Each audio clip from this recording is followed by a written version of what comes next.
It's all over. It's wacky. All right, let's do some School's First Financial Corner. I like that. Since we're kind of in the great corner, way to start. Let's do this. All right, there we go. We got Travis Marra. He's coming in.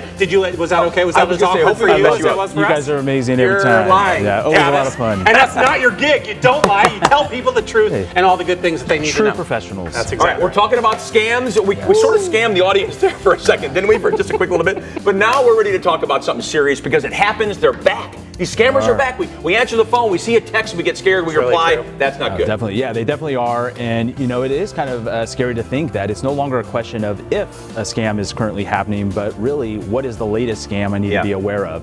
Today we're talking about phishing scams involving PayPal and Amazon. With a PH fish, right? Yes. And in order to kind of understand what we're talking about, I think, let's first understand what is phishing. For sure. So phishing, as you mentioned, with a PH, not the fun. And smishing? Yeah, we'll get into that. But yeah, with the phishing. Sorry, I'm jumping ahead. Sorry. There's a lot to get into. It's exciting. Well, exciting to learn about it. Yes. But basically what it is, it's a fraudulent practice of sending emails disguised to be from reputable companies. Okay. And the purpose of these emails is to trick you into handing over your personal information. Giving that passwords, your credit card numbers, any other personal information. The other term being used is that smishing. That is basically the same thing, except it refers to receiving the deceptive message via text. Text is also called SMS messaging, hence the name smishing. Kind of fun words to say, but not fun to be part of. No, not at all. I was just going to say. All right, so PayPal, Amazon, they wrapped up in kind of some of these scams. I'm sure they don't love that. No, not at all. So like you said, I mean, these are name brands that we rely on. It's our commerce nowadays. It's very comfortable. So yeah, anytime your name is associated with scam, it blocks and prevents people from maybe even utilizing those services. Okay. All right. So, what are they all about? I mean, Amazon, PayPal, and other ones also. What are they? What's it all about? Great question. So, a few scams that are out there right now that you should be aware of. The first one is warning you that your account is frozen or suspended. They'll have you enter your password on a fake site in order to obtain your login information. They may also ask you to, go purchase that gift card and give them the claim number in order to unfreeze your account. We all, know about the gift card, stay away. Another one is claiming that you received too much money. We all are selling items, and so they'll reach out and say, hey, I just purchased this item that you had listed. I apologize, I overpaid. Send me the item and that extra money, and the whole time you haven't received any form of payment. And lastly, what we're seeing is messages referring to a pending transaction that you didn't make. So they'll give you a phone number and say, hey, please call this number to start the dispute.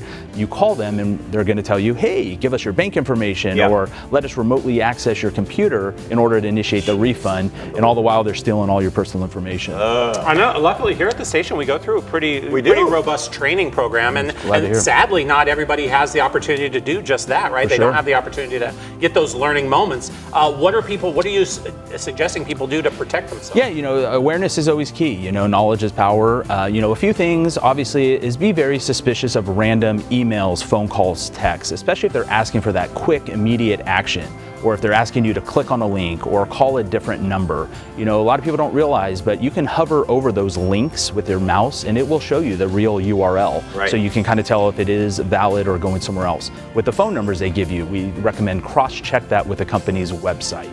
You definitely never want to give out your banking or personal information ever. Social security number. Yeah, when everybody asks me that, I'm like, no. In fact, somebody was asking me for that from our station. Oh, and I'm like, no, sorry. And they're like, no, it's real. I'm like, no, sorry. Like they really had to convince me that no, we really need it. That is so great. When social security number, that's a scary one. Yeah, and especially don't give it over the phone, email, or text, especially if you didn't initiate the call. That's one thing. And please never give your user and passwords. That is definitely a no-no.